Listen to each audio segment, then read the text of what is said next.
What's going on, YouTube people? Today I'm going to give you a quick install video on how to install your upper mirror cover on most modern Subarus, probably 2015 and up.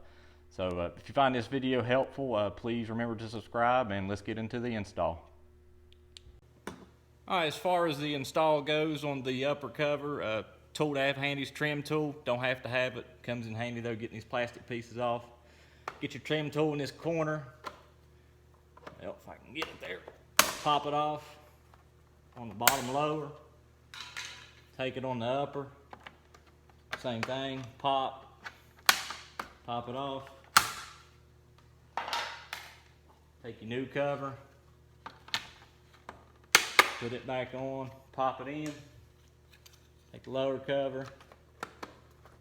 Pop it back into place. Make sure it's all popped in there. And that's about it for the install on the upper mirror cover. Like I said, if you found this video helpful, please remember to comment, like, or subscribe. Thank you for watching.